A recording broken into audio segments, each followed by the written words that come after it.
Welcome to the Human Capital Innovations Podcast, your go-to source for personal, professional, and organizational growth and development.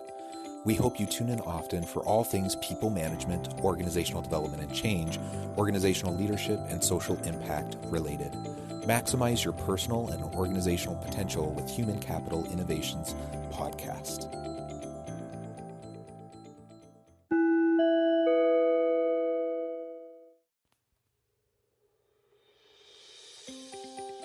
Welcome to the Human Capital Innovations Podcast.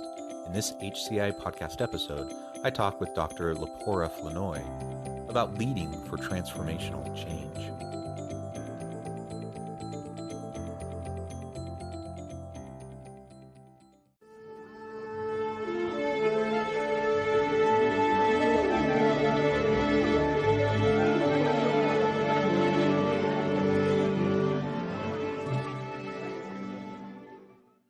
Dr. Lepora Flournoy, welcome to the Human Capital Innovations Podcast. Hi, thanks for having me. Thank you for joining me today. I'm excited to have this conversation with you. And we're going to be focusing on leading for transformational change. That's a big topic. And so there's a lot that we can explore there.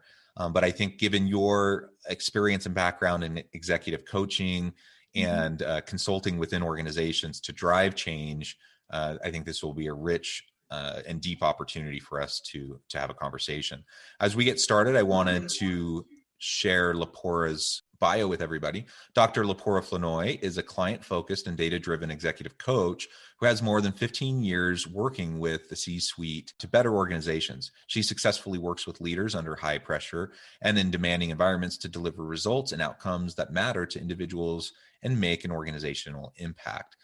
Dr. Lepora partners with leaders to master their efforts in an era of uncertainty and rapidly changing industries. Her clients are renewed with better and more appropriate focus, while her present focus is on coaching and assessing executive leaders. She has also directly shaped and transformed high-performing cultures and motivated teams to exceed growth and financial objectives.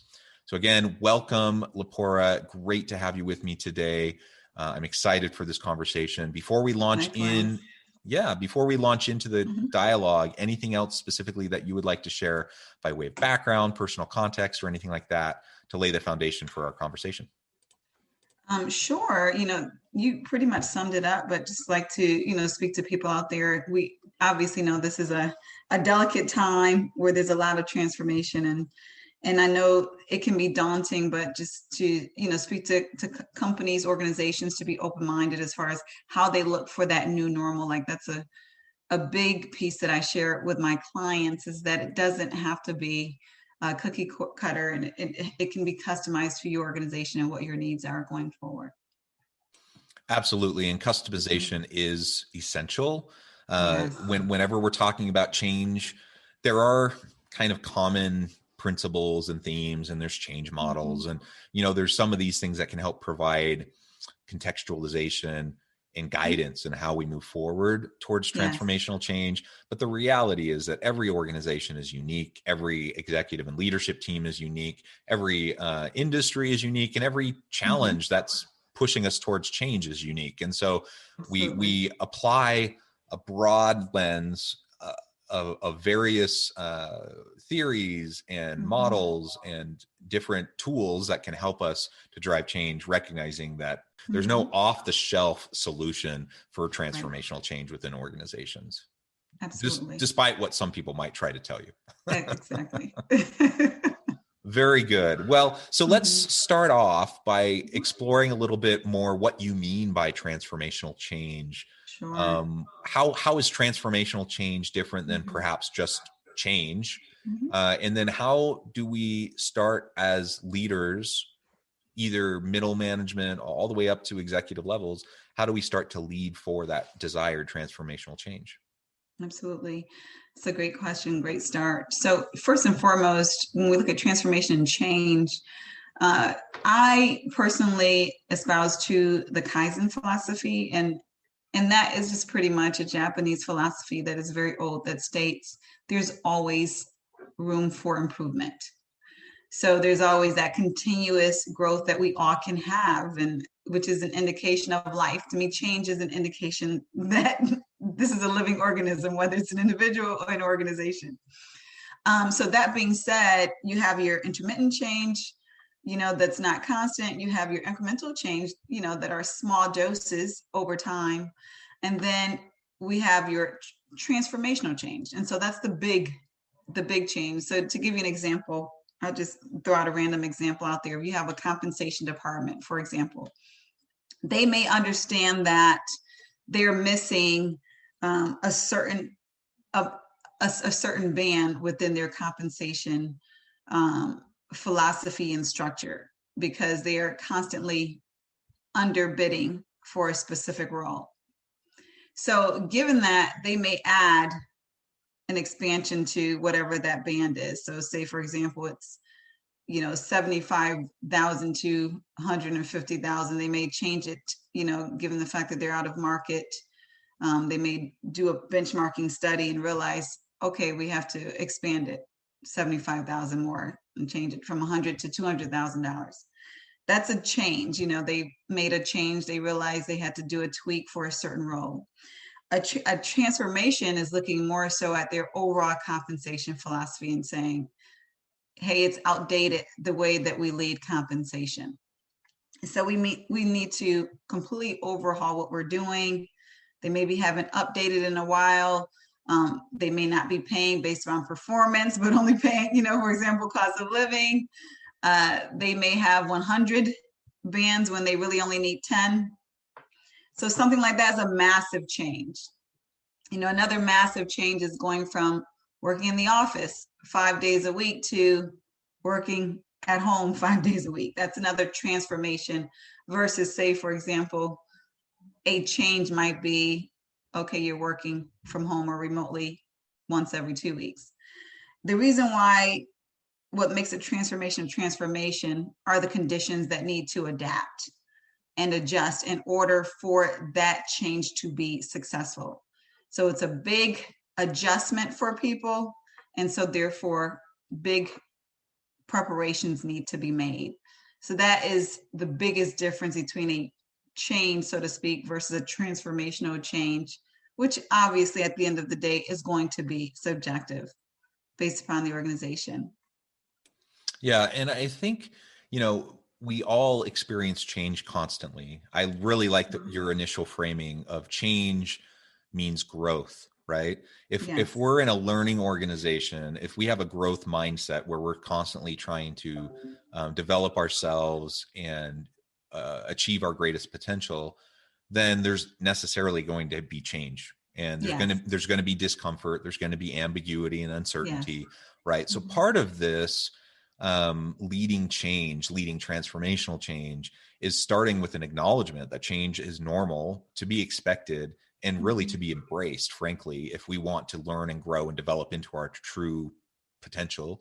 And then, to your point, that everyday change that happens all around us as we're growing, that's one thing. Transformational change we often talk about in terms of those big things that happen within an organization that represent major shifts. Not little minor tweaks to policy or a reshuffling of the deck chairs on the deck, in terms of like, some of the minor reorgs that sometimes happen. I was part of, a reorg in an organization recently where, they were framing it as wanting a transformational change, but really all they were doing was this really minor shuffling of the chairs, and there was nothing actually impactful happening. And I'm trying to help them understand that. So part of that is just recognizing the different types in terms of what our end goal is, what our objective is. But then that also has different implications for how we lead it out. So what are your thoughts in terms of just kind of everyday change, growth mindset, innovative culture, that kind of stuff? How do we lead that, and how might that look different than how we lead transformational change? Absolutely. So the former makes the latter far easier. So with both, you're talking about a level of change maturity. And for me, when I look at an organization, I say, well, this organization has a high level of change maturity. This one has a lower level. Sure, I can share the symptoms with you. This organization is more used to change happening. This organization is more adaptive and agile. But one major difference I typically see in those types of organizations is the one with the higher change maturity is more of a continuous learning organization, whereas the one with the lower change maturity is not. So by continuous learning, they tend to have a framework, a mindset focused on, we need to continuously learn, just what it says. So they typically have goals for their individuals. So it may be, for example, we want you to study or, learn, ramp up your skill 40 hours a year. That's like a basic, best practices as far as how much individuals should be learning each year. Continuous learning organization realizes that the industry is constantly changing, the world is constantly changing. So if they're not continuously learning, they're not going to keep up to speed in a way that's effective or competitive. So to me, that's the biggest difference. If you're constantly learning, then you know that when you learn something, you are applying it. You're changing your behavior, even if it is in an incremental manner. And so an organization that's focused on that is focused on, we need to be ready in order to pivot whenever that time is necessary. Looking specifically, for example, at COVID and how organizations responded, you can see a stark contrast. So if you follow the LinkedIn articles and other articles within the media, you'll see a lot of CEOs scurrying, organizations just totally overwhelmed by how to operate in a remote fashion. I've consulted some organizations, surprisingly large, successful Fortune 500 organizations that didn't want their people to work from home. This is pre-COVID. They didn't trust their people to work from home. IT operations, where they're spending, 6 hours of the day on the computer coding and programming. They felt as if the people need to be in the office in order to be, babysat, so to speak, face value, FaceTime, what have you. Then fast forward past COVID, these same organizations are struggling to survive because they had no operation that, that was ready for the remote communications. Their leaders were used to basically hand-holding or walking by, supervising, by FaceTime, how much time do you have in the office? And so they had no idea how to use objective performance management measures as ways to identify whether or not their direct reports are being successful. And so you have organizations that were just completely not prepared. Sure, we could call them, change immature, but to me, they really were not focused on continuously learning, continuously adapting what they could do as an organization. If those managers were continuously learning, then they would understand how to set those objectives, how to set those goals for their employees based upon what they were expecting as outcomes, not based upon how many hours they spent in a chair sitting, 500 feet from them. Similarly, from the perspective of technology, we're continuously learning. Well, we understand even in the HR space, what are the best practices, HRIT systems out there? What can we use that would be effective regardless of whether we're in the same space or not? I mean, globalization is nothing new. So therefore, remote learning, remote communication, and even managing should not have been anything new to organizations. And that's with no disrespect, but this is something we've been talking about for decades.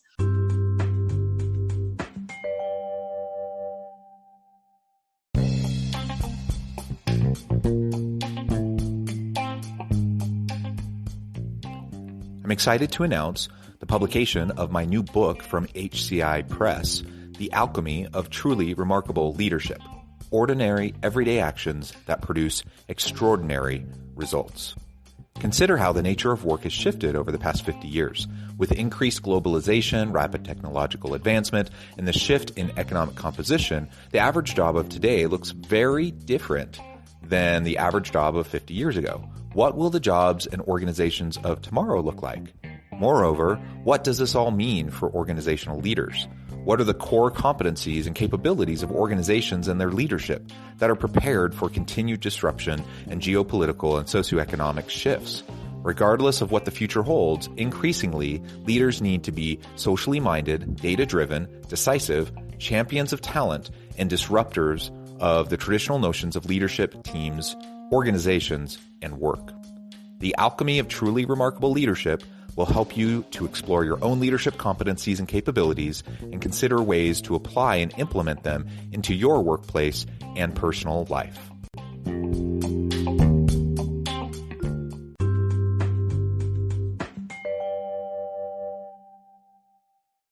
Nobody saw a global pandemic that was going to shut everything down overnight and move everything to remote work. Nobody saw that coming, but the movement towards, technological disruptions and virtual work and interconnected global economies, like all that's trends that have been happening for decades.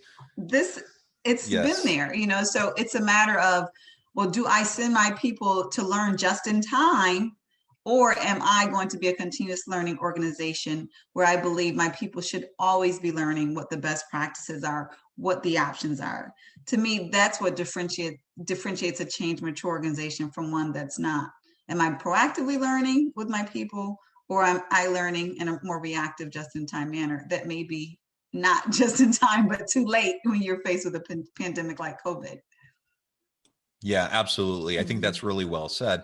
And so if I'm understanding you correctly, if I'm leading towards change, small C change, that's an attitude of just continual learning, continual growth, creating a culture of flexibility and agility, where people recognize it's part of their role and their job to constantly be pushing the envelope and learning and growing. And if you do that, if you lead for the small C change, it makes the opportunity when required for transformational big scale change, capital C change, that can happen much easier. It's still difficult. Any transformational change is going to disrupt so many things, and it's going to be very difficult. But if you've already built that culture of change and growth, then it's possible. If you haven't built that culture in advance, that transformational change is going to be really hard, way harder than it would have been otherwise. And that's when we talk about the statistics of failed change initiatives, that's usually what we're talking about, right? Is that people that don't have that change maturity, they haven't invested in the small C change, and now they're facing this big dilemma where they have to adapt quickly, and they're not really equipped. It's overwhelming, at that point, because to the point that you're saying, when we're doing continuous learning, if we're constantly learning, we can't help but to make changes. We can't help but to see if we're seeing a better way of doing things. We can't help but to want to adapt to that, and when we're not doing that, and say, for example, now we have a massive overhaul, we have to go from, say, a manual to an automated process. It's like, well, that's overwhelming, because now we're not doing a 10-degree change, a 50-degree change. Now we have to do a 180 when we weren't even used to doing, the incremental 15-degree pivot. So how do I do that? I freeze, it's too much because I'm not used to that. Yeah, absolutely. So I think it's important for anyone listening today to first take a step back, think about your organizational culture, your team culture, and what is your personal openness and your team's openness towards continual growth, learning, and change. And if it's not quite where you'd want it to be, you can start taking simple steps now to start to develop and reinforce that kind of a culture and reward that kind of a mindset. That's going to be foundational for later on. And so it takes effort now. It takes a long view, I suppose, because it takes effort now, and you may not see immediate return on that investment, but it will lay the groundwork for these other bigger changes coming down the road. And it's something you can start today. So that's something everyone can start thinking about. And then you can start to consider what, as you scan the environment, you scan the internal and external pressure points, and you start to notice, where things aren't quite functioning as well as you would hope, that's where you can start to have the bigger picture discussions that can then lead to some of these transformational types of changes that could occur that might actually really, really benefit your organization and help you, reinvent yourself perhaps, but at least continue to develop and maintain a competitive advantage to bring value to the market. Absolutely. And that's definitely a long-term success strategy. Because on the other end, what organizations typically do is find themselves in situations like a lot of organizations are now, where they have to hire externally. They go out and hire consultants like myself to basically help them transform quickly because they don't have the maturity to do it independently. But what this does oftentimes, especially if you hire certain organizations that are implementation focused only, they will fish for you, but they won't teach you how to fish. So then you'll be in the same situation over and over again. Every time you need a major transformation, you have to go outside because you refuse to build that change maturity. So the best way long-term is to build that internal change maturity by continuous learning so that you are equipped to lead those transformations internally. And if you do need outside help, it's an incremental way, whereas you understand what's going on and you're not surrendering the fate of your organization to an outside vendor, because nobody should do that. It's not healthy. It's highly risky. No, it's not healthy. Absolutely. Very risky. And to your point, I mean, there's no quick fix. So I think sometimes because an organization, because leaders or executives, they haven't been willing to prioritize, the development of a change culture.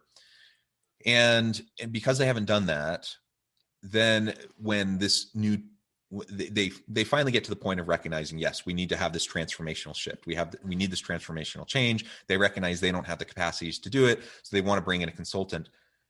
My experience is usually their expectation is that consultant is going to be able to come in and guide and implement that change very quickly. Yes. They want rapid change. Yes. And you cannot fast track a meaningful, sustainable change initiative. There's just, there's no way to do that. You can bring someone in and they can be the most brilliant person in the world with all the expertise in the world, and it still takes time. It just does. You're absolutely right. If you, and so leaders have to remember that if you're not willing to invest now, you will invest later in all of the lost opportunity costs and the lost productivity and everything else related to failed change initiatives and all of that.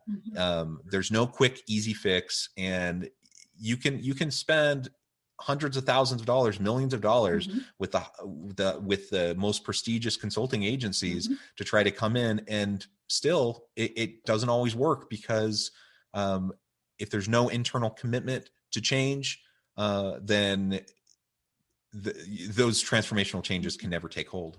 That's very true. You need the internal commitment. You need the capabilities to make sure that those are in-house to sustain in the long term. And then you need that preparation, the training, and the know-how for what that change is. Just because it's the best idea does not equate to your people being prepared. So those people have to be prepared and trained while doing, most likely, their full-time jobs.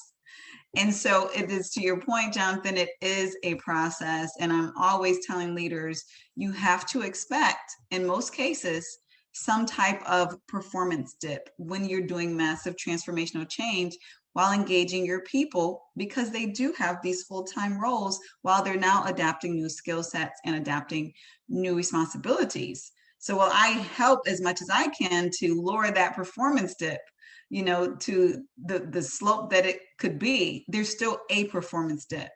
So it's not this fast, get her done, low investment or no investment from your people, but it is an investment of time, commitment, knowledge transfer, and culture shifts that have to happen when you're talking about major transformations. Amen. Well said. Well, Lepora, we're almost out of time for today, but I really appreciate all of your insights. Before we close, I want to give you a chance to share with listeners how they can get connected with you, find out more about your organization, what you can do to help them, and then give us the final word on the topic for today. Absolutely. So you can find me at nextgenpeople.com. That is our talent management, executive coaching, consultancy services. We work with all corporations, all organizations as well. drlepora.com, I do more B2C work on that end, and that's more dealing with individual leaders who want direct support on their own. Final word is, I know this is a very difficult time for many organizations, and it's unfair, quite frankly, for everyone during this pandemic. But I just want to reiterate what I said before. Your organization is unique. You have a unique culture, a unique operation and processes, and you have unique people. And so honor that with your new normal. It is great for you to read thought leadership articles, best practices, but at the end of the day, you want to make sure that you're doing what's best for your organization, for your people, and for your culture. That's what's going to sustain you successfully in the long term. Excellent. Thank you so much, Lepora. It's been a real pleasure. Yeah, it's been a pleasure having you and having this conversation.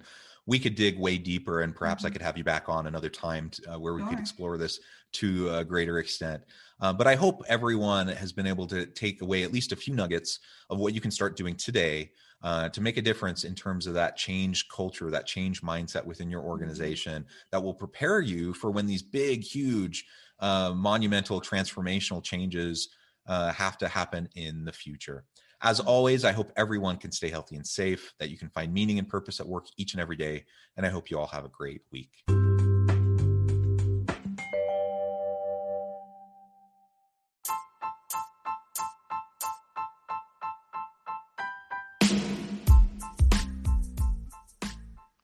We are excited about the launch of HCI's new magazine, Human Capital Leadership.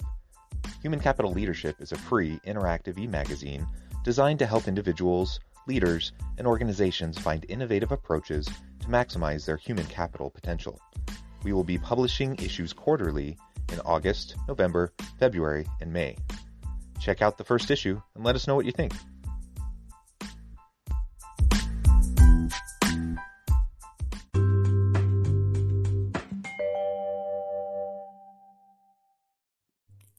Thanks again for joining us for this episode of the Human Capital Innovations Podcast. I hope you stay healthy and safe and that you have a great week.